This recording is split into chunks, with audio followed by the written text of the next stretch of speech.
Hello everyone, Shri IAS academy में आपका स्वागत है। जैसा कि आप जानते हैं कि श्री आईएएस एकेडमी ने आंसर राइटिंग की सीरीज की शुरुआत की थी, जिसमें ऑलरेडी हमारे 46 पार्ट आ चुके हैं। ये हमारा पार्ट 47 है। इसमें हम देखेंगे कि आपके द्वारा हमारे टेलीग्राम चैनल पर किस प्रकार का प्रश्न भेजा गया, उसे आपने किस तरीके से लिखा और वास्तव में उसे कैसे लिखना चाहिए। तो चलिए शुरू करते हैं। जैसा कि आप देख रहे हैं, ये प्रश्न आपके द्वारा हमारे टेलीग्राम चैनल पर भेजा गया है। तो सबसे पहले हम आपके प्रश्न को पढ़ेंगे, फिर आपके उत्तर को पढ़ेंगे और फिर देखेंगे कि वास्तव में इसे कैसे लिखना चाहिए। आपका प्रश्न है, संविधान का दर्शन क्या है? क्या भारत संप्रभु हो पाया है? संप्रभुता को प्राप्त करने में भारत के पास वर्तमान समय में आंतरिक बाधाओं के ऊपर प्रकाश डालें। क्लियर? काफ़ी अच्छा प्रश्न है और ख़ास तौर पर वर्तमान घटनाओं के हिसाब से ये और भी इम्पोर्टेंट है। आपने उत्तर लिखा है, संविधान के दर्शन में हमारे देश के पूरे संविधान को संक्षेप में वर्णित किया है, जो भारत को एक संप्रभुत्व संपन्न समाजवादी पंथनिरपेक्ष लोकतांत्रिक गणराज्य बनाने की प्रेरणा देती है। हमारा देश एक संप्रभुत्व संपन्न देश है क्योंकि हमारा देश किसी दूसरे देशों के अधीन नहीं है, लेकिन देश आंतरिक बाधाओं जैसे सांप्रदायिक दंगे, नस्लवाद की समस्या, आतंकवाद, जाति, धर्म, लिंग के आधार पर हो रहे मतभेदों से हम पूरी तरह से नहीं कह सकते कि भारत एक संप्रभु देश बन पाया है। ठीक, संप्रभुता को प्राप्त करने में भारत के पास वर्तमान समय में आंतरिक बाधाओं में सांप्रदायिक दंगे, नस्लवाद की समस्या, आतंकवाद, जाति, धर्म, लिंग के आधार पर हो रहे भेदभाव, भ्रष्टाचार, महिलाओं के साथ दुर्व्यवहार आदि समस्याएं हैं। साथ ही देश में बेरोजगारी और भुखमरी की समस्या भी है, जो लोगों को गलत रास्ते चुनने के लिए मजबूर होना पड़ता है। चोरी, डकैती, आतंकवाद को अपनाने का यही मुख्य कारण है।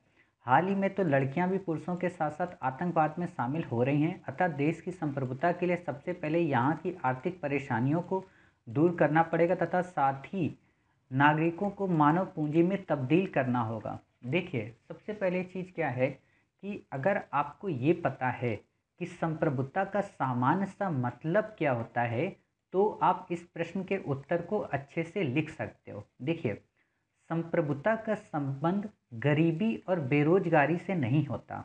जैसे आप देखेंगी हमेशा कि जब हम अपनी प्रेम्बल को पढ़ते हैं, उद्देशिका को पढ़ते हैं, प्रस्तावना को पढ़ते हैं, तो हम उसमें क्या देखते हैं कि संपूर्ण प्रभुत्व संपन्न, ठीक है, लोकतांत्रिक गणराज्य, ये तो बात करते हैं। इसके बाद हम कहते हैं सामाजिक, आर्थिक, राजनीतिक न्याय।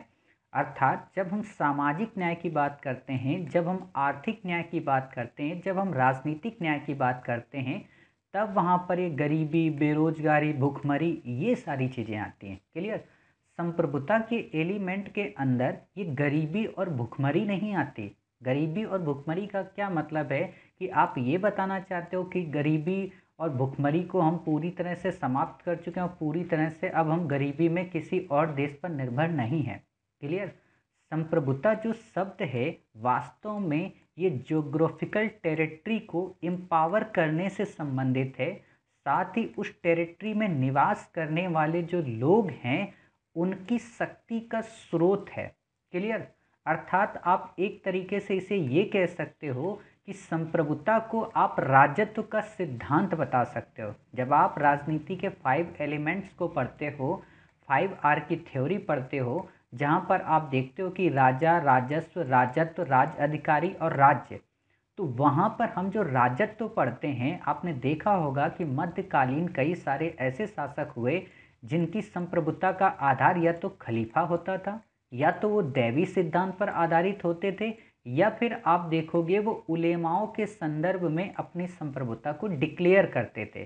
और आपने देखा होगा मॉडर्न इंडिया में कई सारे शासक आपको ऐसे मिलेंगे, जैसे टीपू सुल्तान को लेकर, कि वो नागरिक टीपू की बात करता है। अर्थात अपनी संप्रभुता किसको देता है? नागरिकों को, कि नागरिक संप्रभु हैं। क्लियर? वो वर्ड नागरिक टीपू केवल नागरिक टीपू कहने का संदर्भ नहीं था, वहाँ पर शासक की संप्रभुता का स्रोत क्या है, इस बात को वहाँ दर्शाया गया। समझ गए? अब आपके मन में आया होगा, तो फिर इंडिया की संप्रभुता के संदर्भ में हम क्या समझें? तो इंडिया की संप्रभुता के संदर्भ में, जैसा कि आपको पता है कि जब 26 नवंबर 1949 को हमारे देश में जब संविधान बन गया, या आप कहो कि 1947 का जो भारत शासन अधिनियम है वहाँ पर एक शब्द आता है कि भारत अब संप्रभु हो गया। क्लियर। संप्रभु का क्या मतलब, तब वहीं पर एक काउंट्रोवर्सी जनरेट हुई कि इंडिया ने जो कॉमनवेल्थ नेशन में पार्टिसिपेशन करने की बात की है, क्या वो इंडिया की सॉवरेनिटी का उल्लंघन है? तो नहीं।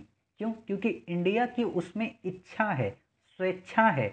वहाँ ब्रिटेन के महाराज की जबरदस्ती नहीं है। यानी कि आप ये नहीं कह सकते हो कि उस समय की ब्रिटेन की महारानी ने थोपा इंडिया पे कि नहीं आपको कॉमनवेल्थ नेशन का मेंबर होना ही पड़ेगा। ऐसा कुछ भी नहीं था। इसीलिए जब आप भारत शासन अधिनियम पढ़ोगे, हमने इंडियन पॉलिटी की सीरीज में पढ़ाया है, तो वहाँ मैंने आपको बताया कि अब भारत से ब्रिटेन के सम्राट के पद की समाप्ति हो गई, अर्थात भारत अपने आंतरिक व बाह्य मामलों में अब संप्रभु हो गया। क्लियर। अब जब संप्रभुता हमने देखा तो संप्रभुता के संदर्भ में हमें ये पता होना चाहिए कि इसका कॉन्सेप्ट आखिरकार आया कहाँ से या इसका ओरिजिन कहाँ से हुआ। तो आप में से कई सारे लोगों ने जब पोस्ट ग्रेजुएशन किया होगा या आप में से कई सारे लोगों ने ग्रेजुएशन की होगी, तो वहाँ पर आप पॉलिटिकल साइंस पढ़ते हो। पॉलिटिकल साइंस में आप स्टेट के निर्माण की प्रोसेस पढ़ते हो। वहाँ पर आप हॉब्स, लॉक, हीगल के बारे में पढ़ते हो। वहाँ आप देखते हो कि किस प्रकार ऑस्टिन संप्रभुता के कॉन्सेप्ट को लेकर आते हैं। क्लियर। कि राज्य तो बने लेकिन उस राज्य में जो शक्ति का स्रोत है या जो एक ही डिसीजन मेकर है वो कौन है। क्लियर। तो संप्रभुता इस चीज का प्रतीक है। अर्थात आप ये कह सकते हो कि संप्रभुता का जो संबंध है वो राज्य के अंदर, राज्य की सीमाओं में हो रहे नियम कानूनों में बदलाव या वहाँ की जो राज्य व्यवस्था है उसको संचालित करने की प्रोसेस में जो अंतिम शक्ति किसी एक व्यक्ति के पास है वो है संप्रभुता। क्लियर। और संप्रभुता इंडिया के संदर्भ में आपको पता है किसके पास है? आप पढ़ते हो पहली ही लाइन, हम भारत के लोग, we the people of India. Clear. अर्थात भारत में जो संप्रभुता है वो भारत के लोगों में निहित है, या आप कह सकते हो कि भारत के लोगों के द्वारा निर्मित संविधान में निहित है। समझ गए। तो अब आपके मन में आएगा कि जो हमारा संविधान है, ठीक है, वो क्या संविधान आज अपनी उन परिस्थितियों के अनुरूप ढल रहा है, या वो संविधान क्या हमारा टूट गया है? क्या उस संविधान को तोड़ने का बार बार यत्न किया जा रहा है? और अगर उस संविधान को तोड़ने का यत्न किया जा रहा है तो उन यत्नों को क्रियान्वित करने वाले वो कारक कौन से हैं, और उन कारकों ने किस हद तक सफलता अर्जित कर ली है। क्लियर। आप ऐसे इस टॉपिक पे थिंकिंग करोगे कि संप्रभुता वर्तमान में भारत के संदर्भ में किन चुनौतियों से ग्रस्त है। समझ गए। आप भारत के संविधान का जब दर्शन बताओगे तो आप इसकी प्रियम्बल का उल्लेख कर सकते हो कि वास्तव में भारतीय संविधान का दर्शन पंडित जवाहरलाल नेहरू की उद्देश्य प्रस्ताव में निहित है, जिसमें लोकतांत्रिक गणराज संप्रभु संपन्न की बात की गई है, जिसमें हम सामाजिक, आर्थिक, राजनीतिक न्याय की बात करते हैं, प्रतिष्ठा और अवसर की समता की बात करते हैं, जिससे संविधान के कई सारे पार्ट्स में, चाहे वो फंडामेंटल राइट हो, चाहे डीपीएसपी हो, चाहे फंडामेंटल ड्यूटी हो, या फिर पार्लियामेंट्री सिस्टम हो, उसमें हमने डिफाइन किया है। क्लियर। अब आपने जैसे ये लाइन लिख दी, क्या भारत संप्रभु हो पाया है? तो भारत वास्तव में संप्रभु उसी दिन हो गया था जिस दिन हम आज़ाद हुए थे। ये लाइन हमेशा आप बचिए। ये उन लोगों की लाइन होती है जो इंडिया के आइडिया को डाइल्यूट करना चाहते हैं। जैसे आप रिसेंट की कई सारी घटनाएं देखो, जो फार्मर प्रोटेस्ट हो रहा है, फार्मर प्रोटेस्ट में जो फॉरेनर्स हैं, चाहे वो ग्रेटा थनबर्ग हो, चाहे वो रिहाना हो, या फिर आप देखोगे मियाँ नाम की जो हैं, ये सब लोग क्या कर रहे हैं? ये इंडिया की सॉवरेनिटी में दखल दे रहे हैं। अर्थात इंडिया के अंदर आंतरिक प्रशासन कैसे काम कर रहा है, ये कोई जब बाहरी व्यक्ति बताता है तो आप समझिए कि सॉवरेनिटी का उल्लंघन है। समझ रहे। इसीलिए आप देखना कि जब ऐसी बात आई तो इंडिया के आइडिया को प्रोटेक्ट करने के लिए न केवल हमारे फॉरेन सचिव अनुराग श्रीवास्तव जी या फिर हमारे मिनिस्ट्री ऑफ होम अफेयर्स के अमित शाह जी, या फिर आप कई सारे सेलिब्रिटीज़ को देखोगे जिन्होंने कमेंट करके ये जवाब दिया, रिट्वीट किया कि आप इंडिया के आइडिया के प्रति, आप इंडिया की सॉवरेंटी के प्रति अपना दखल नहीं दे सकते। क्लियर? कहने का क्या मतलब है कि जब भी कोई बाहरी पावर ये हमें बताने का प्रयत्न करती है कि इंडिया को शासन कैसे करना है, तब हम मानते हैं कि शासन का उल्लंघन है। समझ गए? कई बार कई सारे हिस्टोरियंस कई सारे पॉलिटिकल एनालिटिक्स के बीच में ये डिबेट रही कि जब मुल्क हमारा आज़ाद हो गया तो क्या हमारे मुल्क को कोई बाहरी पावर प्रोपगेट कर रही, या किसी बाहरी पावर की कठपुतली बनकर हम कार्य कर रहे। तो आप देखोगे कि जैसे पाकिस्तान को प्रोपेगेट किया गया या पाकिस्तान को ड्राइव किया गया किसके द्वारा? यूएसए के द्वारा। तो क्या पाकिस्तान सॉवरेन हो पाया? नहीं हो पाया था। ठीक, उसके डिसीजंस में कहीं ना कहीं बड़ी पावर्स का योगदान रहता है। बट इंडिया जब भी, चाहे आज़ादी से लेके आज तक की बात हो, इंडिया के किसी भी लीडर्स ने हर एक चीज़ की है। इंडिया के अंदर कुछ भी उसने किया हो, बट इंडिया के बाहर इंडिया की सॉवरेंटी को सेफ रखने के लिए हर एक चीज़ से लड़ गया। चाहे वो 1965 का वॉर हो, चाहे 1971 का वॉर हो, या 1998 का वॉर हो, या फिर संसद में 2002 का हमला हो, या 2008 की मुंबई की घटना हो, हमने हर समय जवाब दिया। बट आज हमारा जो नेशनलिज्म है इस चीज़ में और ज़्यादा प्रमोट करता है। आप देखेंगे कि जब नेपाल हमारी टेरिटरी को एक्वायर करता है और अपनी टेरिटरी बताता है, जब चाइना डोकलाम पे अपनी सेनाओं को जमा करके ये दर्शाने का प्रयत्न करता है कि हम इंडिया के एरिया को कैप्चर कर लेंगे, या अक्साई चीन की बात हो या पीओके की बात हो, हम अंत तक यही कहते रहते हैं कि ये इंडिया की सॉवरेंटी का उल्लंघन है। आप देखोगे कि अभी डब्ल्यूएचओ का जो मैप है उसको लेकर कंट्रोवर्सी जनरेट हो गई है। आज ही के न्यूज़पेपर में घटना है, तो वहाँ पर इंडिया क्या कहता है कि आप हमारी सॉवरेंटी का उल्लंघन कर रहे हो। ये चीज़ें आपको बतानी है कि रिसेंट की घटनाओं ने किस प्रकार इंडिया की सॉवरेंटी को डाइल्यूट किया। आप देखोगे कई सारे स्टेट्स जैसे कर्नाटका, केरल, ये सब क्या करते हैं कि हमें अलग तमिल प्रदेश का दर्जा दे दो, हमें अलग कन्नड़ प्रदेश का दर्जा दे दो, हम इंडिया से अलग होना चाहते हैं। आप देखोगे मराठा वाला मराठा की डिमांड करते हैं। आप नॉर्थ ईस्ट में देखोगे वो अपनी अलग डिमांड करते हैं, नागालिम की या नागालैंड की, ग्रेटर नागालैंड की। ठीक है, आप देखोगे कि कई सारे वेस्टर्न प्रोविंस में हमारे खालिस्तान की डिमांड करते हैं कि पंजाब एक अलग प्रोविंस हमें बना दीजिए। आप देखना कि उत्तर प्रदेश को लेकर भी कई बार डिबेट चलती है कि इसको कई पार्ट्स में डिवाइड कर दो। ये सब चीज़ें जब होती हैं ना, और इनको प्रोपगेट करने वाले जो पर्सन्स होते हैं, जो एनजीओ होते हैं, जिनको बाहर से फंडिंग मिलती है, उससे हमारी संप्रभुता डाइल्यूट होती है।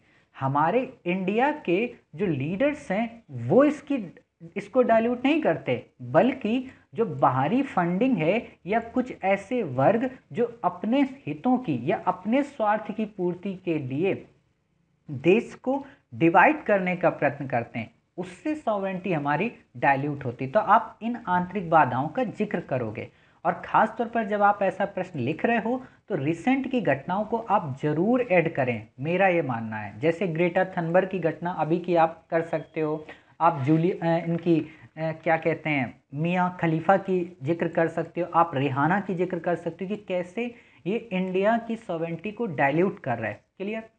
फिर आप देखना एक बार एक घटना और आपने अगर पढ़ी हो, लास्ट ईयर में नाम्बी रानायक को उस समय एक कंट्रोवर्सी के अंतर्गत इंडिया में गिरफ्तार करा दिया गया, और ये कहा गया कि इन्होंने इसरो की जो कई सारी खुफिया जानकारी हैं उसके साथ समझौता किया। और आपको पता होना चाहिए उनको इसलिए नहीं गिरफ्तार कराया गया, उनको इसलिए गिरफ्तार कराया गया, बाद में पता चला कंट्रोवर्सी जब सारी समाप्त हो गई कि उन्होंने उस समय जीएसएलवी मैक 3 के लिए क्रायोजेनिक इंजन के निर्माण पर वर्क कर रहे थे, और अगर उस समय इंडिया क्रायोजेनिक इंजन बना लेता तो स्पेस की फील्ड में हम सॉवरेन हो जाते। क्लियर? और आपको पता है कि हमने क्रायोजेनिक इंजन की डिमांड की थी पहले यूएसए से, यूएसए ने नहीं दिया, फिर हमने रसिया से की और रसिया ने भी हमें नहीं दिया। समझ रहे? तो ये सारी चीज़ें क्या करती हैं, ये हस्तक्षेप करके हमारे इंडिया के आइडिया को डाइल्यूट करती हैं। आप देखना कई सारे एनजीओ हैं, जैसे एमनेस्टी इंटरनेशनल को आप देखना, वो हमेशा सरकार के अगेंस्ट ही काम करती है। क्यों? क्योंकि उसको फंडिंग मिलती है। आप एक चीज़ बताइए, आप हमेशा इस चीज़ पर ध्यान नहीं देते हो आप लोग, कि आपने देखा होगा कभी कि जैसे कहीं पर कोई खनन का हमारे पास जानकारी मिली कि आप यहाँ पे झारखंड में अगर खनन करोगे तो यहाँ पे लोहे के काफ़ी अच्छे निक्षेप मिलेंगे, ठीक। तो हुआ क्या कि काफ़ी सारे इंडियन गवर्नमेंट ने वहाँ पर कहा कि हम खनन उद्योग करेंगे, ठीक है। अब जब इंडियन गवर्नमेंट ने वहाँ पे खनन के कारखाने इस्टेब्लिश करने की शुरुआत की, तो कई सारे एनजीओ क्या करेंगे, वहाँ पर जाकर धरना देंगे और ये कहेंगे कि आप इन्वायरमेंट को खराब कर रहे हो और वहाँ के लोकल लोगों के जीवन को आप बाधित कर रहे हो, आप वहाँ की लोकल कम्युनिटी को भगा रहे हो, वहाँ से जल जंगल ज़मीन उनको बर्बाद कर रहे हो उनकी, जिससे वो लोग बेचारे परेशान हो जाएंगे। पर्पज़ उनका ये नहीं है कि जल जंगल ज़मीन उनको बचाना है। पर्पज़ इसके पीछे ये होता है कि सोचिए, अगर उन्होंने इंडिया के खनन के उद्योग को बंद कर दिया या उस स्कीम को उन्होंने लॉन्च ही नहीं होने दिया, और आपको पता है इंडिया को खनन की आवश्यकता है, लोहे की ज़रूरत पड़ेगी, तो इंडिया का क्या करेगा, किसी फॉरेन कंट्री से इंपोर्ट करेगा ना।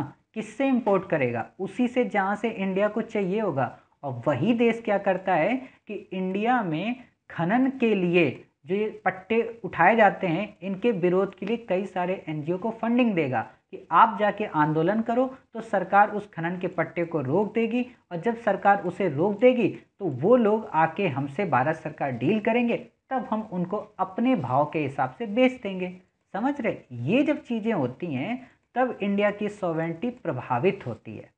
समझ रहे? तो आप ये चीज़ें बता सकते हो कि इतनी सारी चीज़ों का जिक्र करोगे, फिर आप बता दोगे कि कितना भी कुछ हो जाए, वही यहाँ पे लाइन एक आप दिया करो हमेशा, जब भी आप लिखते हो ना, कि ये गुलसिता ऐसा है कि इसे आप कितना भी तोड़ना चाहो इसे तोड़ नहीं सकते हो। समझ गए? हम बुलबुलें हैं इसकी, ये गुलसिता हमारा। तो आप ऐसी लाइनों का आप उल्लेख कर सकते हो यहाँ पे।